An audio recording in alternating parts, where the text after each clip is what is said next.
Muito bem, irmãos, eu gostaria que nós abríssemos a Bíblia e a irmã vai projetar o texto que nós vamos usar como base. Hoje nós vamos ler bastante a palavra de Deus, que está lá em Deuteronômio, capítulo 1, os versículos 1 e 2. Diz assim a palavra do Senhor: Estas são as palavras ditas por Moisés a todo o Israel no deserto, a leste do Jordão, na Arabá, defronte de Suf, entre Parã e Tofel, Labã, Azerote e Dizaabe. Em 11 dias se vai de Horebe a Cádiz Barneia, pelo caminho dos montes de Seir. Que Deus nos abençoe. Gostaria que você fechasse os seus olhos, que você fechasse seus olhos, que você curvasse a sua cabeça e que você abrisse seu coração nesta manhã para receber a palavra de Deus. Senhor, nós estamos agradecidos ao Senhor. Nós somos gratos pelo teu amor, pelo teu cuidado. Nós te agradecemos, ó Deus, porque aprove ao Senhor que nesta manhã o Senhor nos trouxesse para a tua casa, para que nós, junto com os nossos irmãos, estivéssemos louvando ao Senhor, estivéssemos cantando hinos a ti, Senhor, estivéssemos adorando ao Senhor na beleza da tua santidade. Eu quero te bendizer, Senhor, nesta manhã, porque também, ó Deus, nós somos agraciados, porque podemos receber a tua palavra. A tua palavra que é santa, a tua palavra que é bendita, a tua palavra, Senhor, que é alimento espiritual para nós. Que ela venha alimentar o nosso espírito nesta manhã. Que ela venha a ser recebida em nosso espírito, Senhor, com fé. E que ela seja, Deus, aquilo que venha transformar a nossa vida em tudo aquilo que ela precisa ser transformada, Senhor. Tu sabes, tu conheces todas essas coisas. E nós te pedimos, ó Deus, este milagre e esta bênção nesta manhã, porque assim nós oramos em nome de Jesus. Amém. Eu não sei para você aí, mas eu estou sentindo um eco aqui, não sei se... Não, não é a chuva não. Não, é o eco mesmo. Eu tô sentindo, não sei se é do retorno, sei lá, mas tudo bem. Se não estiver atrapalhando os irmãos, para mim também não está atrapalhando. Está normal aí dele? Acho que deve ser o retorno, então. Irmãos, Deuteronômio é a repetição da lei. A lei foi dada, se você sabe, lá no livro de Êxodo. E Deuteronômio é a repetição da lei. E o livro todo de Deuteronômio consiste em um único discurso de Moisés, que ele fez um pouco antes de morrer. E esse discurso faz uma revisão dos 40 anos que Israel tinha passado vagando pelo deserto. Depois que havia saído do Egito, da escravidão de 400 anos do Egito. E esse discurso de Moisés, registrado no livro de Deuteronômio, era dirigido à nova geração de israelitas que estava ali com ele. E naquele momento da história, o povo estava colocado nos altos de um lugar chamado Cádiz Barneia. Cádiz Barneia. Era um lugar importante na história de Israel. Eles estavam na fronteira de Canaã, que era a terra prometida pelo Senhor para eles. Era o mesmo lugar onde seus pais haviam estado 38 anos antes. Era também o lugar onde Deus havia impedido a velha geração de Israel de entrar naquela terra prometida. Se você ler a história, você vai entender. E conta-nos essa história, a história bíblica, que o Senhor os enviou de volta para o deserto, para que eles vagassem até que toda aquela geração morresse. Exceto 2 homens, Josué e Caleb. Agora, Moisés relembrava para aquela nova geração a história de seus pais. E ele queria que o povo, aquela nova geração, soubesse exatamente, não só o porquê que a geração anterior havia morrido, como também o porquê ela fora considerada desesperadamente rebelde aos olhos de Deus. Então, Moisés insistia em que aprendessem a partir dos erros trágicos dos seus pais, dizendo algo assim: vocês conhecem a história de seus pais. Era um povo chamado e escolhido e ungido por Deus, mas eles perderam a visão. O Senhor os amou de tal maneira que os pegou nos braços e o pôs no colo inúmeras vezes. Contudo, vez após vez, eles murmuraram, reclamaram do Senhor e entristeceram a Deus. Era como se Moisés estivesse dizendo: finalmente a paciência de Deus chegou ao fim. Ele estava fazendo uma retrospectiva, e ele viu que eles tinham se comprometido com a incredulidade, e não havia nada que pudesse fazer para que mudassem de opinião, nenhum milagre que ele realizasse conseguiria persuadir eles totalmente quanto à sua fidelidade e quanto à sua bondade. Seus corações eram como um granito. Havia uma frieza marmórea naqueles corações. Então Deus lhe disse: nenhum de vocês entrará na terra prometida. Pelo contrário, agora mesmo vocês vão dar meia volta e retornar ao deserto. Entenda, Moisés estava falando 38 anos depois dessas coisas acontecerem. Que palavras poderosas, não é mesmo? Que palavras poderosas.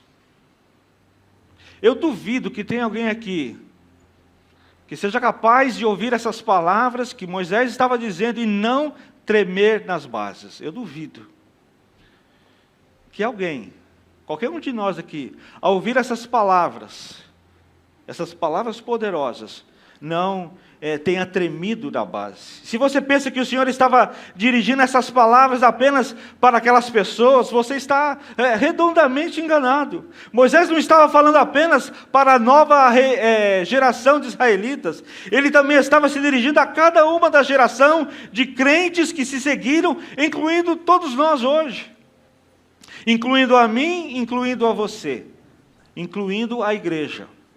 Querem ver isso? Veja lá, 1 Coríntios 10, 11.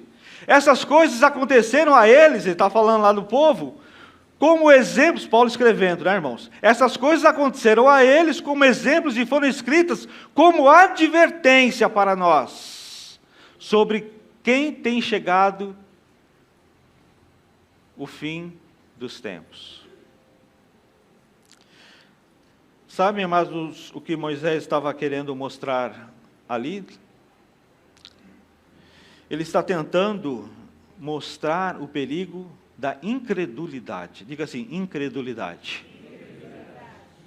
E ele nos previne que, a menos que levemos essa questão a sério, nós sofreremos as mesmas terríveis consequências daqueles que caíram antes de nós. Vamos ver lá Hebreus 4:11. Hebreus 4:11. Portanto, esforcemo-nos por entrar nesse descanso, para que ninguém venha a cair segundo aquele exemplo de desobediência. Ele está dizendo basicamente, Moisés, não importa que tipo de coisa impossível vocês estejam enfrentando, ou quanto a situação pareça desesperadora, vocês não devem cair no mesmo pecado de incredulidade.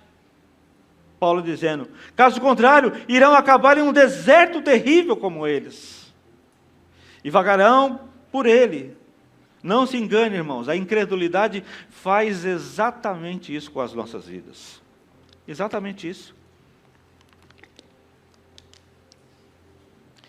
Era como se o escritor aos Hebreus, não Paulo, como eu falei, estivesse dizendo, Deus é fiel para guiar vocês. E ele levou seus pais a passar por crises por um motivo, para ensiná-los a confiar em Deus, para ensiná-los a confiar nele.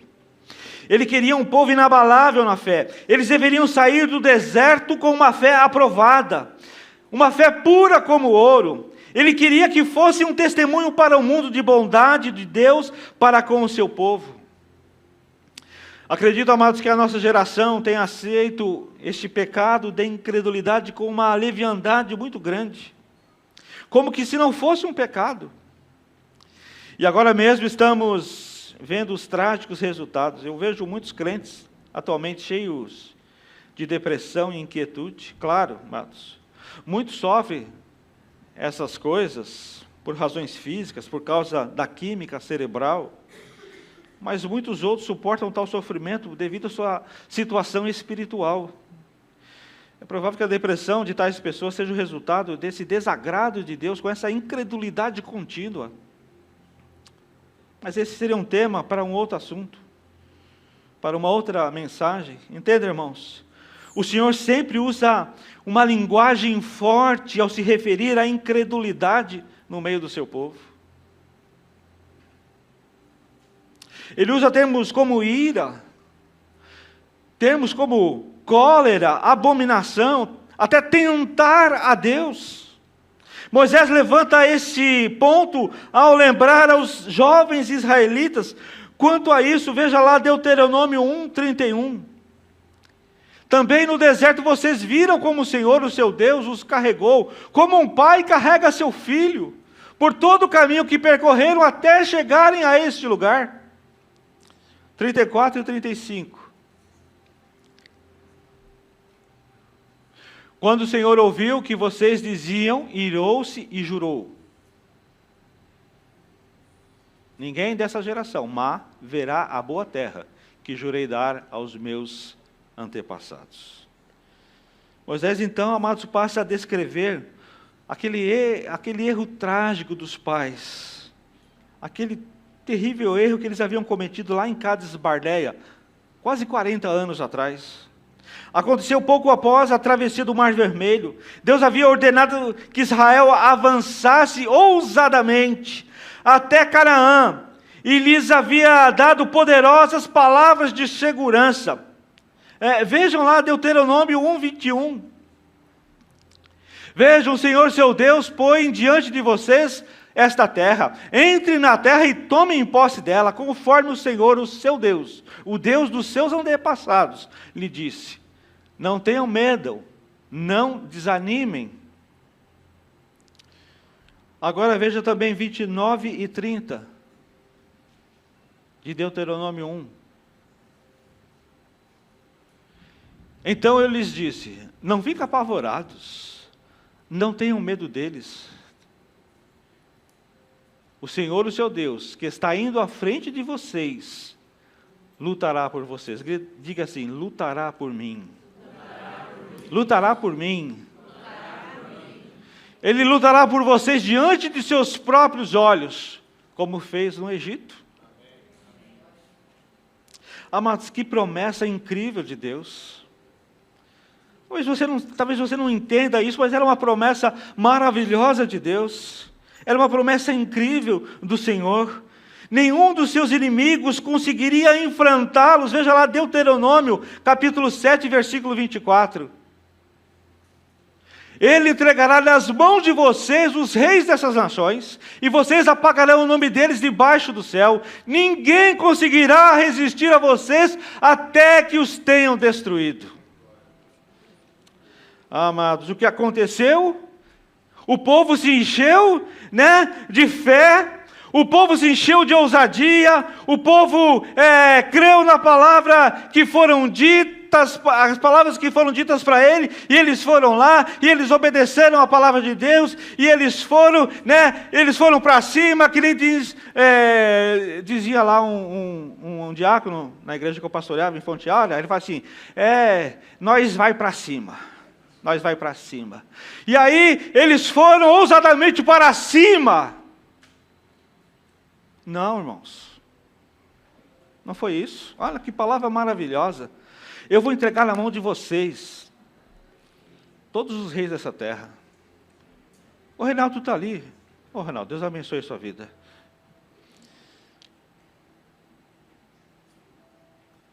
Eu vou entregar na mão de vocês. Não tenham medo deles. Já está vencido. Eles não creram. O que aconteceu foi que Israel vacilou diante da promessa de Deus. Ao invés de aceitá-lo segundo a sua palavra, insistiram em não crer nas promessas de Deus. Eles poderiam ir, eles poderiam, com aquela palavra, se encher de ousadia, de fé, de fervor, e poderia ir lá e falar assim: é nós, mano, é nós vamos ganhar, nós vamos para cima. Mas eles duvidaram, eles não creram nas promessas de Deus. O Senhor mandou que eles enviassem alguns espiões numa missão de reconhecimento da terra. Olha, irmãos, era uma missão de reconhecimento. Como que nós vamos fazer? Por onde nós vamos entrar? Como que nós vamos fazer? Por o caminho nós vamos fazer? Onde tem mais gente ou não tem menos gente? Quais cidades que são mais fortes, quais não são? Era para fazer um reconhecimento, era uma missão de reconhecimento. Porque a vitória era certa, segundo a promessa de Deus. Aí foram enviados 12 espiões, 12 espias. Mas o que 10 desses 12 espiões fizeram? Esses espiões trouxeram más notícias. Eles trouxeram notícias cheias de incredulidade. Falaram de gigantes, falaram de cidades cercadas por altas muralhas, falaram que o povo de Israel era fraco, era como gafanhotos diante deles. E aquele povo era muito fraco, Israel era muito fraco diante daquele povo grande, forte e poderoso. E o povo acreditou nesse relatório que os espias trouxeram, 10 daqueles espias. Lá em Deuteronômio capítulo 1, versículo 26. Vocês, contudo, não quiseram ir e se rebelaram contra a ordem do Senhor, o seu Deus, porque era uma missão de reconhecimento. Amados, agora Moisés diz a essa nova geração: eles deveriam ter se movido na mesma hora, segundo a palavra de Deus. O Senhor havia dito que lutaria por eles, amém?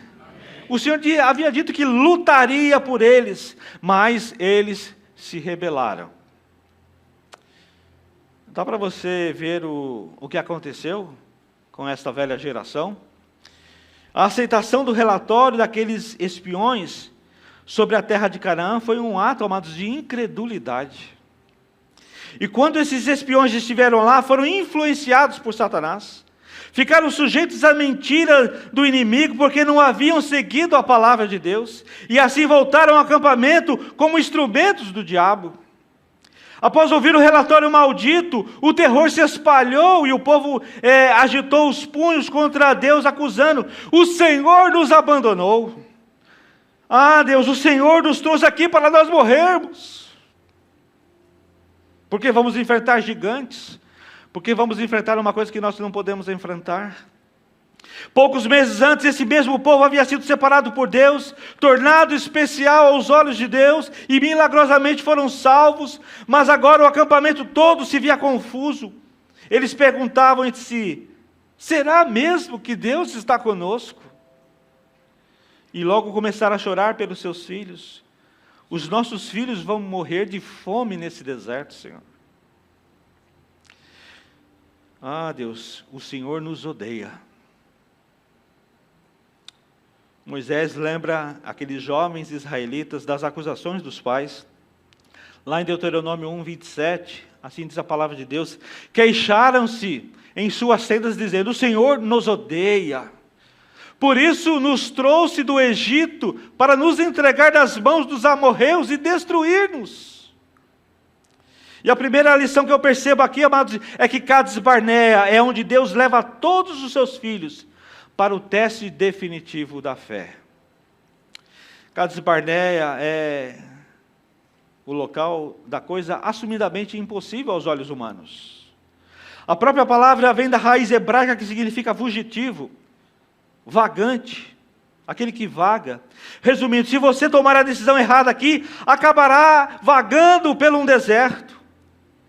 E muitos crentes estão exatamente neste ponto agora.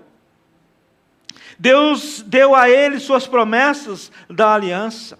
Deu a eles um passado histórico maravilhoso consigo, concedendo a eles milagre após milagres, milagres após milagres, milagres de salvação, de libertação. Mas o diabo foi a eles com mentiras, dizendo que não conseguiriam acabar com a carreira cristã. Vocês não vão terminar com a carreira cristã.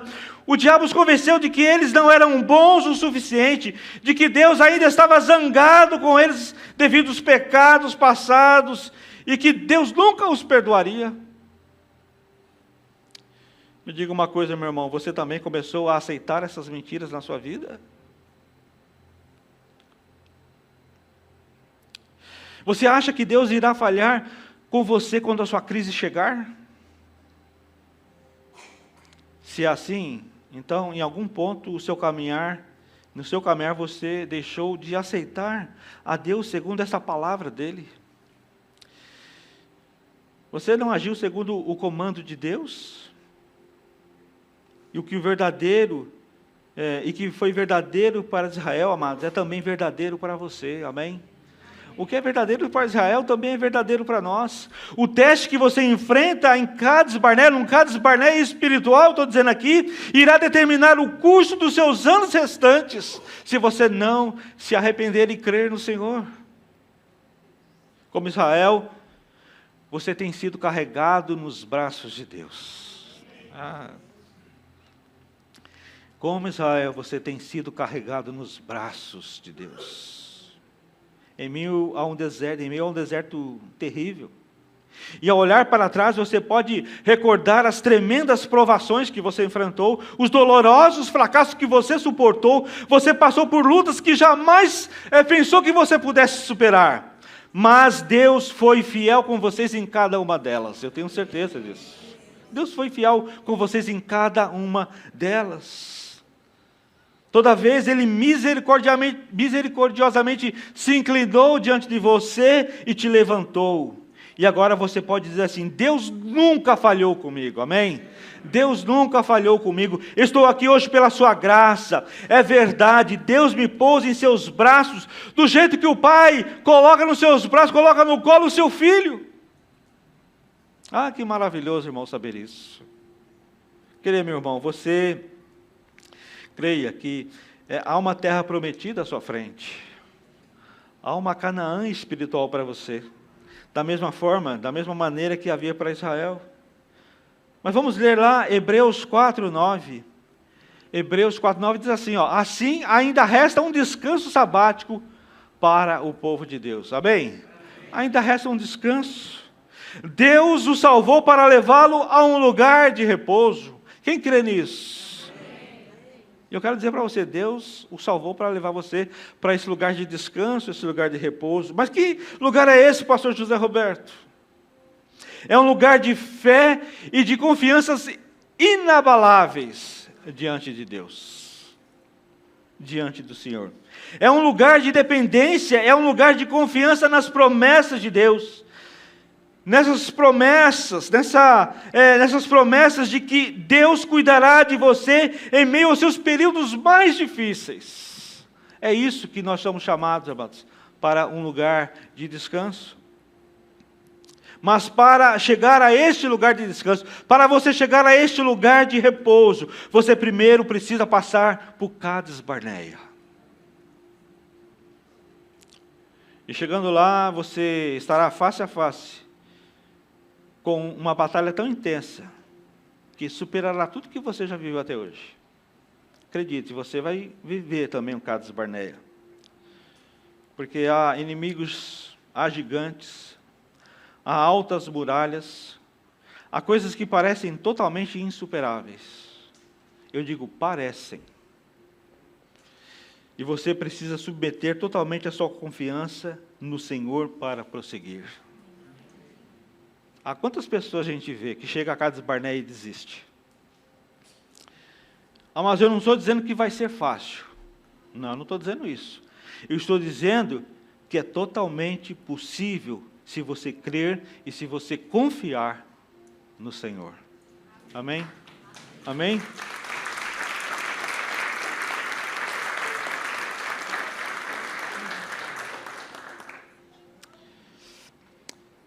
Já vimos como os israelitas hesitaram em agir segundo a palavra de Deus, lá em Cades Barneia, e como resultado o inimigo os colocou sob a influência de 10 medrosos, covardes, mentirosos, inspirados pelo demônio. Qual o resultado? O resultado é que o povo acabou pensando que Deus estava de fato resolvido a destruí-los. Ah, Senhor, o Senhor nos odeia, o Senhor nos trouxe aqui para que a gente morresse, para que a gente fosse destruído pelos amorreus. E o mesmo se mantém verdade para nós hoje, amados.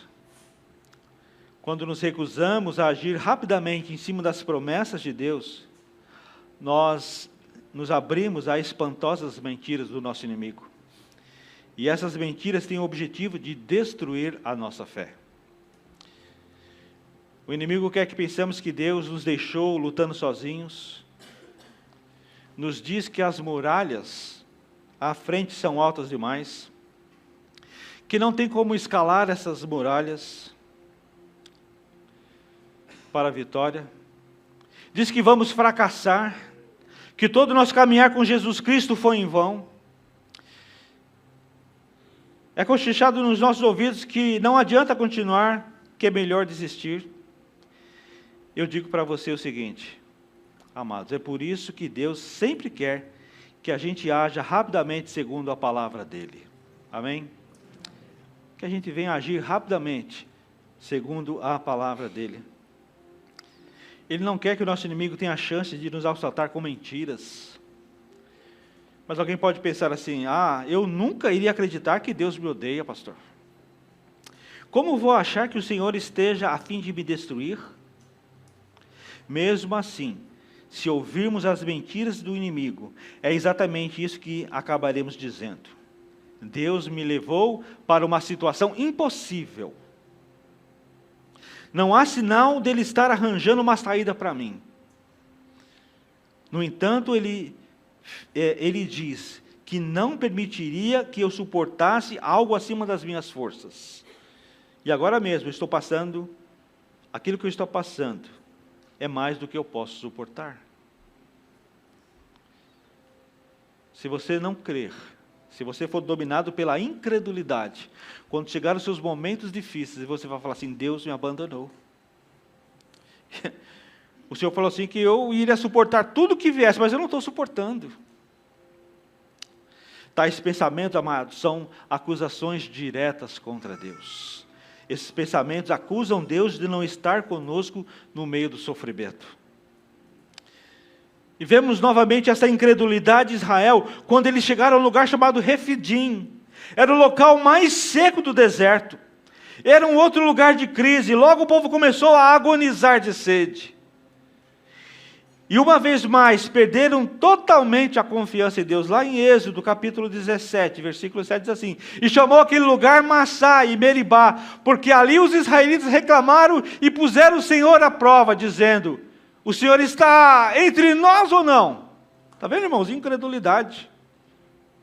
O Senhor está entre nós ou não? É como se estivesse dizendo, se Deus estivesse conosco, nós não estaríamos de novo nessa crise. Desta vez, essa crise é insuperável. É insuportável. Se Deus estivesse conosco, acho que Deus não está conosco. Porque se estivéssemos aqui, nós não estaríamos morrendo de sede. A segunda lição que aprendemos aqui é que, no fundo, o motivo da incredulidade de Israel é o mesmo motivo da incredulidade da igreja hoje. Simplificando, amados, a palavra de Deus não foi suficiente para Israel. O Senhor havia dado a eles as promessas incríveis, como eu falei. Contudo, em meio à crise, Israel nunca confiou na palavra de Deus. A despeito de cada uma das promessas, de cada compromisso verdadeiro que Deus tinha de cuidar deles, eles entenderam sua palavra como algo inútil. Olha que absurdo, irmãos. Eles relegaram a palavra de Deus como se fosse algo inútil. Como assim? Eles nunca juntaram a palavra de Deus com a fé. Veja lá Hebreus 4:2.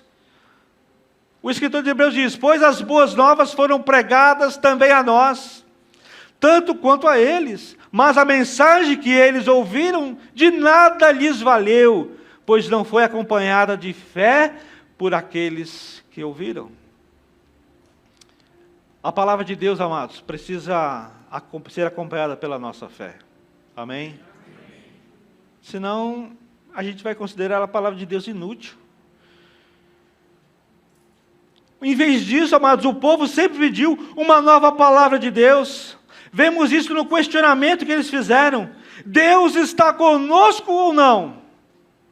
Em outras palavras, temos de saber se Deus está conosco nesta crise. Não na crise anterior à passada. Não, a gente quer saber se Deus está conosco nessa crise também. Precisamos de uma nova revelação dEle para essa nova situação.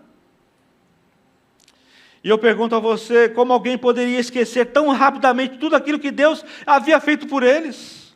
Israel havia removido da lembrança todos os exemplos passados de libertações feitas por Deus.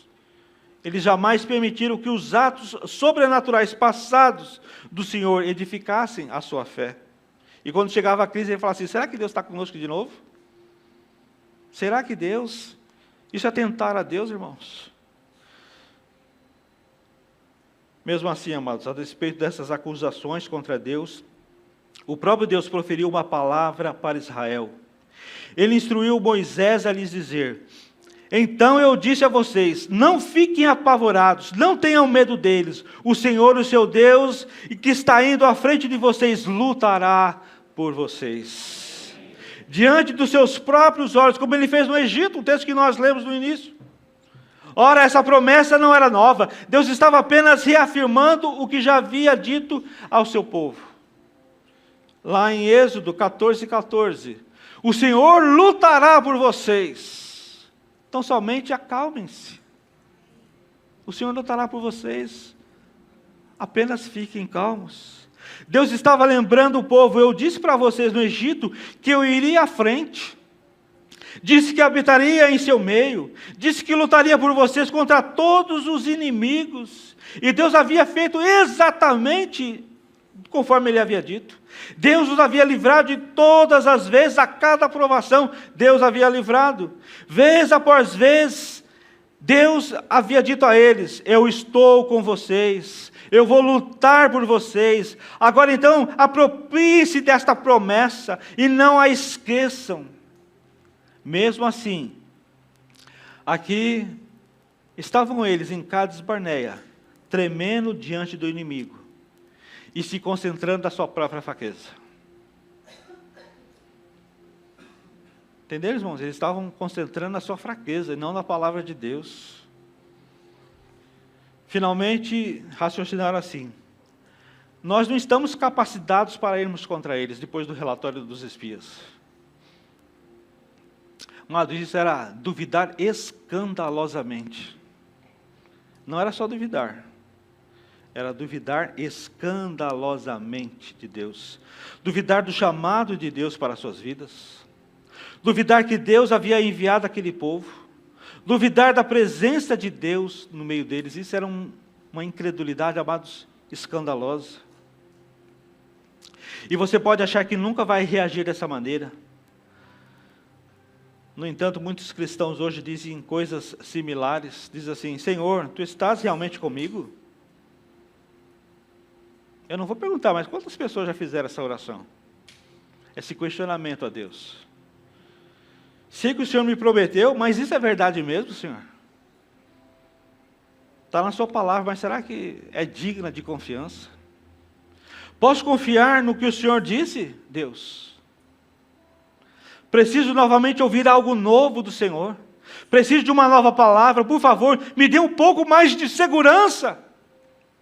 Quantos talvez aqui já não fizeram essas perguntas a Deus? E o mais terrível é que acabamos tremendo diante do inimigo de nossas almas. E tudo porque não cremos no Deus que nos prometeu. Agimos como se Ele nunca tivesse dito uma só palavra a nós.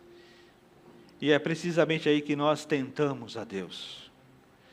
E mesmo que Ele já tenha se provado a nós inúmeras vezes, nós continuamos pedindo a Ele que outra vez nos prove a sua fidelidade, que nos envie mais uma palavra para edificar a nossa fé.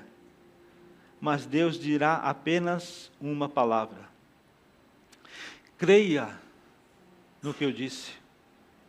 Eles vão falar assim: creia no que eu disse. Creia, meu irmão, no que eu disse. Creia, minha irmã, no que eu disse. Creia no que eu disse. Isso é suficiente. Amém, irmãos? Isso é suficiente. Creia no que o Senhor disse. Isso é para nós suficiente. Você treme diante de alguma oposição que cresce diante de você, como uma cidade fortificada, uma cidade murada? E se a resposta é sim, o que Deus lhe disse quando essa fortaleza é inimiga, o que Ele disse para você? Portanto, a sua palavra Ele prometeu: eu lutarei por você. Eu lutarei por ti. Você não precisa ter medo. Maior é o que está em ti do que está no mundo. Não há pessoa ou inimigo que possa te arrancar da minha mão. Eu te purificarei e te santificarei pelo meu Espírito. Confie na minha palavra que foi revelada a você. Confie em mim, isso é suficiente. Confie no Senhor. A terceira lição, amados, que eu aprendo aqui, é que a incredulidade é um pecado maior no Novo Testamento do que no Antigo.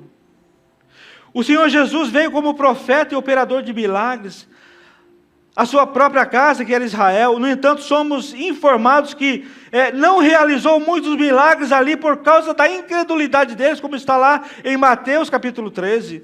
Que afirmação incrível! A incredulidade limitou até o poder de Cristo para operar. Vemos outros resultados trágicos dessa incredulidade por todo o Novo Testamento. Os discípulos não conseguiram expulsar um demônio de uma criança pequena devido à sua incredulidade. Está lá isso em Mateus 17. E após a ressurreição, Cristo ficou chocado novamente com a incredulidade deles. Diz assim: censurou-lhes a incredulidade e a dureza do seu coração, lá em Marcos capítulo 16. E também Paulo diz o seguinte sobre os judeus em Romanos: eles, porém, foram cortados devido à incredulidade. Amados, e por qual motivo o julgamento de Deus contra a incredulidade é tão severo no Novo Testamento? É porque os crentes de hoje receberam algo que os santos do Antigo Testamento somente podiam sonhar. Deus os abençoou com o dom do Espírito Santo. Amém? Deus nos abençoou com o dom do seu Espírito Santo. Na antiga aliança, os crentes eram visitados pelo Espírito Santo só ocasionalmente.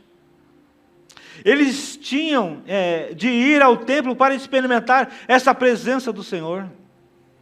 Mas Deus fez habitação em nós. Deus fez habitação no seu povo. Nós hoje somos templo, nós somos a morada, nós somos a habitação do Espírito Santo de Deus em nós. A presença do Senhor habita o crente. Quem crê nisso? Amém. Pode bater palma, irmão. Deus fez a sua habitação em nós. A sua presença habita todo crente. No Antigo Testamento, Abraão só ocasionalmente era visitado por um anjo ou recebia uma palavra de Deus. E ele cria no que era dito a ele. Abraão confiava que Deus era capaz de cumprir tudo o que prometia. Ele não duvidou, nem foi incrédulo em relação à promessa de Deus. É o que diz Romanos capítulo 4. Contudo, hoje, amados, Jesus está disponível a qualquer hora do dia ou da noite. Amém? Ele está disponível a nós a qualquer hora do dia ou da noite. Temos habilitação para apelar a Ele a nossa vida toda e sabemos que Ele vai nos responder. Amém, irmãos? Ele nos convida a irmos ousadamente à sua sala do trono para tornarmos conhecidas as nossas petições a Ele, diz a palavra. E nos dá consolação e direcionamento através do Espírito Santo que habita em nós. Mesmo assim, a despeito dessas bênçãos, ainda duvidamos de Deus nas ocasiões de extrema dificuldade. Em ocasiões de provações extremas, nós duvidamos da presença de Deus.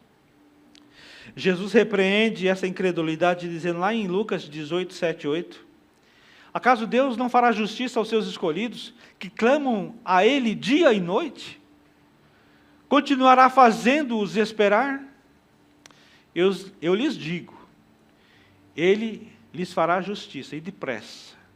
Contudo, quando o Filho do Homem vier, encontrará fé na terra? Essa é uma pergunta, amados, que deveria nos fazer pensar. E se Cristo voltar hoje, Ele vai achar fé em você? A quarta lição que aprendemos aqui é que a incredulidade tem consequências. Aqui estão algumas consequências dessa incredulidade. Lá em Deuteronômio, capítulo 2, 14 e 15, diz assim, passaram-se 38 anos entre a época em que partimos de Cades Barneia e a nossa travessia do vale de Zered, período no qual pereceu do acampamento toda aquela geração de homens de guerra, conforme o Senhor lhes havia jurado. A mão do Senhor caiu sobre eles e por fim os eliminou completamente do acampamento. Amados, aqui se encontra uma das linguagens mais duras de toda a Bíblia com relação à incredulidade. Toda uma geração de homens adultos, homens de guerra, pereceram por causa da incredulidade. Mas aí você pode dizer, mas essa não é a palavra de graça do Novo Testamento. Deus não trata com essa severidade nos dias de hoje. Veja, irmãos, o que diz a Bíblia sobre essa graça, lá em Hebreus 11, 6. Sem fé é impossível agradar a Deus. Pois quem dele se aproxima precisa crer que ele existe e que recompensa aqueles que o buscam. Sem fé é impossível agradar a Deus. Você pode achar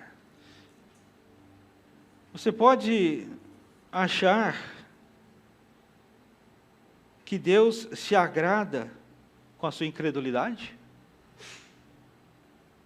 Você acha que você pode agradar a Deus, amados, com a sua incredulidade? Assim, é impossível. Impossível, irmãos. Não há nenhuma possibilidade. E se você tentar fazer uma exegese dessa palavra do grego, lá do Antigo Testamento, você vai ver que é impossível mesmo. Não tem nenhuma possibilidade. Aqui estão algumas consequências da incredulidade. Já estamos chegando no término. Esse pecado, a incredulidade, contamina todas as áreas da nossa vida. Ele não pode ser reduzido a um ponto único em nossa vida, porque ele derrama em cima de tudo, infectando todos os detalhes do nosso caminhar. A dúvida de Israel não se limitava à habilidade de Deus em aniquilar os inimigos. A dúvida deles se derramava sobre a confiança deles quanto às provisões diárias. Eles duvidavam da habilidade de Deus quanto proteger os filhos deles. Eles duvidavam quanto a Deus levá-los à terra prometida. Eles duvidavam até se Deus de fato estava com eles. É por isso que Deus lhes disse: quanto a vocês, deem meia volta e partam para o deserto. Diga-lhes que não subam nem lutem, porque não estarei com eles. Está lá em Deuteronômio, no texto que nós lemos, capítulo 1. Amados, se temos incredulidade numa área, isso se espalha como um câncer a todas as áreas da nossa vida, contaminando todo o nosso coração. Podemos confiar em Deus em alguns assuntos, tais como crer que Ele nos salva pela fé, que Deus é o Deus Todo-Poderoso, que o Seu Espírito habita em nós. Mas nós confiamos nele com relação ao nosso futuro. Cremos nele para nos prover quanto a saúde e as finanças estiverem mal. Confiamos nele para nos dar vitória sobre o pecado e tantas outras coisas, e tantas outras áreas. Será que nós cremos? Mas a incredulidade também leva ao pecado da presunção. Presunção é a ousadia de acharmos que sabemos aquilo que é certo. É uma arrogância que diz: eu sei o caminho, pode deixar comigo. Deixa comigo. e age por si só. Então aqui, amados, está ainda outro pecado que Israel cometeu em sua incredulidade, a presunção. Quando Deus mandou eles voltar ao deserto, e que não era para lutar contra os inimigos, ele falou assim, peguem, deem meia volta e vão para o deserto. Vocês não vão lutar com eles, não precisa subir. O que eles fizeram? Eles cometeram o pecado da presunção. O Senhor mandou voltar ao deserto, que não era para lutar contra os inimigos, mas eles foram presunçosos e não quiseram obedecer. Antes foram até Moisés dizendo assim, ok, nós pecamos, mas agora já resolvemos isso. Estamos prontos para obedecer à ordem de Deus, para marcharmos contra o inimigo. E resolveram eles mesmos definir aquela situação. Aqui está onde muitos crentes em dúvida cometem o mesmo engano trágico. Quando fracassam numa questão de fé, eles se voltam para a carne, fazem o que acham que tem que ser feito, mas na sua própria sabedoria e capacidade, não na sabedoria e na capacidade do Espírito de Deus. A fé, amados, ela sempre resiste a agir com medo, ela espera que Deus haja. A fé nunca quer fazer alguma coisa acontecer indo à frente de Deus, mas eles foram. Esse grupo de israelitas foi à frente, organizando um pequeno exército. Eles planejaram ali uma estratégia e se puseram a caminho por vontade própria, porque Deus falou, retorne para o deserto.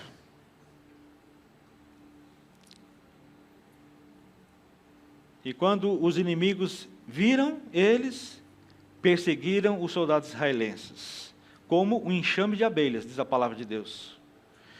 E os arrasaram. Está lá em Deuteronômio, capítulo 1. Foram arrasados pelo inimigo. Amados, sabemos que casos terríveis de crentes que jamais conseguiram entrar no repouso de Deus. Nós conhecemos casos de pessoas que não quiseram entrar nesse repouso de Deus. O Senhor levou a um ponto de tremendas provações, crise familiar, problemas financeiros, problemas conjugais, mas eles não esperaram que Deus agisse, pelo contrário, acusaram Deus de negligência e tentaram resolver aquela situação pelos seus próprios meios. Esses hoje não têm repouso, não têm paz, não têm senso da presença de Deus, vivem em dúvidas constantes, porque isso é causado pela incredulidade. Repita comigo, incredulidade. E a quinta lição que nós tiramos daqui, para encerrarmos, é que muitos cristãos ainda têm de entrar no repouso que Deus tem para eles. Diz a palavra de Deus em Hebreus 4:6, restam entrar alguns naquele descanso. O crente verdadeiro está determinado a confiar em Deus, mesmo que a sua oração não seja respondida. Não importa se todos os seus bens são levados, ou mesmo que ele enfrente a morte. Ele deseja entrar no repouso de Deus. E qual é a evidência de uma vida assim? É uma pessoa que diz assim, ele mesmo descansou de suas obras, como está lá em Hebreus 4:10. Não passam mais a noite em claro tentando resolver os seus problemas, antes eles lançam mãos de tudo sobre Jesus. Não importa se ganhem ou se perdem. Eles se concentram unicamente no fato de que Deus tem um plano e que Ele está operando isso nas suas vidas. Nós precisamos ser assim, irmãos, entrar no descanso do Senhor. Quantos aqui ainda não entraram nesse descanso? De entregar todos os seus problemas, todas as suas dificuldades, todos os reveses da vida nas mãos do Senhor. Entrar nesse descanso. Confiar na palavra de Deus, que Deus irá lutar por nós. Amados, quero terminar essa mensagem, peço que você feche os seus olhos. Todos fechem os olhos. Imaginem, amados, eu quero que vocês fechem os olhos e imaginem. Agora um lugar bem movimentado, de muitas pessoas. Pense, um lugar cheio de muitas pessoas. Talvez o metrô da Praça da Sé, lá no horário de pico. Talvez numa praia, num feriado, em um dia quente e ensolarado, ou em outro lugar, mas pense agora, num lugar cheio de pessoas, muitas pessoas. Imagine aquela aglomeração. Pense aí. Agora você multiplique-a várias vezes. Várias e várias vezes. Multiplique. E esse será o quanto de gente que morreu no deserto. Em toda essa multidão, só 2 entraram no repouso do Senhor: Josué e Calebe. Todos os outros morreram antes da hora, em desespero e em incredulidade. Mas continue com os olhos fechados e pensando nessa grande quantidade de gente que você já imaginou em um lugar movimentado, que você já multiplicou várias vezes. Pense nessa multidão que você já viu em algum lugar. Deus provavelmente não estava no pensamento da maioria delas. Pense nos milhares ali, sentados, ou andando, mas zombando de tudo que é santo. Só que toda essa gente, todos eles tiveram a mensagem do Evangelho ao seu dispor, alguma vez. Através da televisão, do rádio, da literatura, e até de Bíblias gratuitas que se colocam nos hotéis, nos quartos dos hotéis. Se apenas eles quisessem saber, seriam informados de que o mesmo Deus que operou o milagre para o antigo Israel, faz o mesmo para todos os que o amam hoje. Porém, são pessoas que não querem conhecer a Deus. Se vem alguém entregando folhetos evangelísticos, eles se apressam para rejeitar. Não tenho nenhum Deus, além do prazer, do dinheiro, das posses. Agora, amados, com os olhos fechados, você já imaginou toda essa população, esse monte de gente? Agora imagine o valor de um crente único diante dos olhos de Deus. Aquela multidão, quase ninguém queria Deus. Mas agora imagine um crente diante dos olhos de Deus. Ouça Jesus fazendo a mesma pergunta hoje. Quando eu voltar, eu vou encontrar fé? Amados, Cristo está sondando, está esquadrinhando o coração dos homens, tentando encontrar pessoas que verdadeiramente o amam. Que Deus nessa manhã possa encontrar o seu coração. Um coração que verdadeiramente ame a Deus. Um coração que verdadeiramente crê na palavra de Deus. Deus hoje esquadrinha e sonda o seu coração. Como você imagina que o Senhor está em relação aos seus sentimentos, os sentimentos do seu coração agora? Entenda que Deus enviou o seu Filho para revelar o amor do Pai aos seus filhos amados, que somos nós. Enviou o Espírito Santo para nos confortar e nos guiar. Como está a sua fé? Você crê que Deus ainda responde orações? Você ainda crê que Deus responde às suas orações? Ou você é daqueles que murmuram e reclamam? E que acusa Deus de negligenciá-lo? E fica com medo e em desespero, como se Deus o tivesse abandonado?